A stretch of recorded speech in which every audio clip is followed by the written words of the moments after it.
check out these super sexy dragon eye dice that I got sent from onlycrits.com. If you want some dice like these, click the link below in the description or go to onlycrits.com/lostlore for a 10% discount. Use Lost Lore at checkout. That's very true. Shall I go and get my evergreen article that I wrote years ago at this point about the necessity of evil in fantasy and the experiences of Drizzt Do'Urden? Maybe I should just make a video about that. Transform it into a video. Some time ago, I found myself, as I often do, engaged in a lively discussion on the nature of Tolkien's orcs. To boil it down, were the orcs pure evil and irredeemable, or were they good creatures, marred beyond recognition, yet still capable of redemption? Without getting into the thick weeds of Tolkien's own particular thoughts on the matter, I took a holistic view, that the orcs were written to be evil, and that is that. Should Eru wish to redeem the orcs, then he certainly could, yet we do not know of that. We simply know that the orcs were evil and served evil. They were the vast bulk of Morgoth's and Sauron's forces, serving as cannon fodder for the mythical heroes of his legendarium to slice through. The conversation led me to ponder our modern attitudes to evil in fantasy. The traditional view of evil in the genre is that there are good races that comprise both good and evil individuals, and evil races. For the sake of discussion, we shall take 3 races from classical fantasy. Elves tend to be a goodly race. They are rarely, if ever, viewed as a race that is evil. No doubt this is inspired by Tolkien's view of them, even if a great many elves in his mythos were far from perfect. Humans tend to be a mixed race. They are viewed as mostly good, though easily corrupted to the side of evil. Again, this is likely taken from the menfolk of Tolkien's world, as he is the grandfather of all fantasy. It is fair to say that it is reflective of humanity in the real world. We strive to be good, and yet so many of us fall so short. Orcs tend to be an evil race, and in most fantasy settings are purely evil. Attempts have been made in the modern age to provide them with what corporate types will call nuance. Yet the bulk of fantasy thought views them as evil monsters. Rightly so, in my opinion, as the word orc simply means monster, with its root in ancient words for demons and the underworld. The traditional view of the fantasy genre has provided a sort of modern mythos for us. We recognize that there is individuality within the racial groups, and at the same time we are provided with a framework for navigating the various worlds we are presented with. In my view, this is highly advantageous for being able to hop from one mythology to another. I see few downsides to the heroes of a given story in any given world viewing certain racial groups in well-defined moral lights. Yet the more corporate stream of thought disagrees. The last book I purchased from Wizards of the Coast was Fizban's Treasury of Dragons in October of 2021. This book was one of the first examples of the abandonment of traditional alignments in Dungeons & Dragons.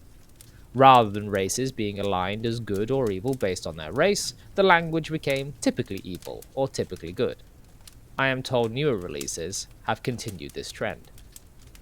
It is quite obvious to myself that this is politically motivated, and an attempt to move away from the language of race.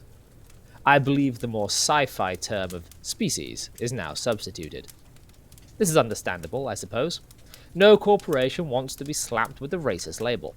Yet it does open up a larger dialogue on the genre as a whole, and one that I think a certain Drow Ranger from Menzo Baranzan is most familiar with. The Legend of Drizzt, by R.A. Salvatore, is one of my favourite series of books. Drizzt himself is an insightful thinker and, between parts, will often speak to the reader directly in the style of journal entries, signing off with the ever-comforting Drizzt Do'Urden. Without wishing to spoil certain events of later novels, I shall provide here a brief overview of an event or two in Drizzt's storied career that caused the thoughtful Drow to wonder about the nature of good, evil, and race within his setting. The Drow, or Dark Elves, are, or were, thank you Watsy, an evil race of subterranean elves. Drizzt Do'Urden, and his mentor Zaknafein were two shining examples of drow that were born struggling with the evil society they found themselves in. For they were good at heart, yet forced to persist in a society that demanded evil of them. For all of Drizzt's time in the great Dark Elf city, he only knew of two drow that were good, himself and his mentor, and even then he did not know of Zaknafein's same struggles until much later, so secretive each of them had to be, or risk being killed. Upon his escape from the Underdark, Drizzt's first few decades on the surface were spent battling the racial prejudice of the surface peoples against the drow. Yet for all the pain this caused him, he accepted it. The drow, his people, would sooner commit all manner of atrocities against the people of the surface than ever consider friendly relations. Many of his journal entries stem from this want to do good, and yet struggling to reconcile it with his dark heritage. He even notes that he knew of one goblin, one singular example of goblin kind, that was good. Just one of them that did not desire the death and destruction of all the goodly folk of the world. The whole dynamic of Drizzt's constant struggle to overcome the evil reputation of his people is a motivating and awe-inspiring tale of a truly exceptional individual sticking to his principles to the point of becoming a legendary hero.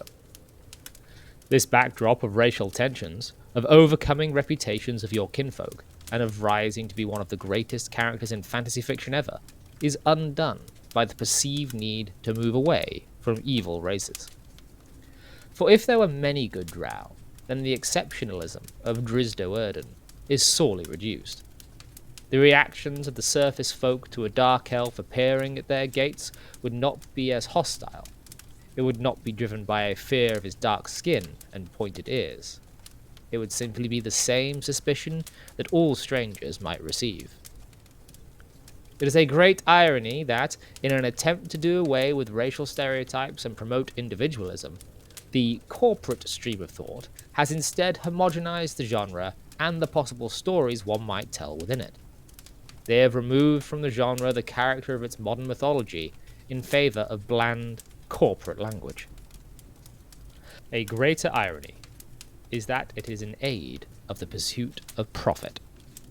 Greed, a vice and something quite evil, drives the empty suits of companies like Wizards of the Coast to try and appear good. Not for the sake of goodness do they appear to do good, but for the sake of their bottom line. I suppose I've rambled on quite enough for today. Suffice it to say that in your writing or on your tabletop, be not afraid to have all your dragons be evil, and be not afraid to have one singular example of an evil creature striving to be good.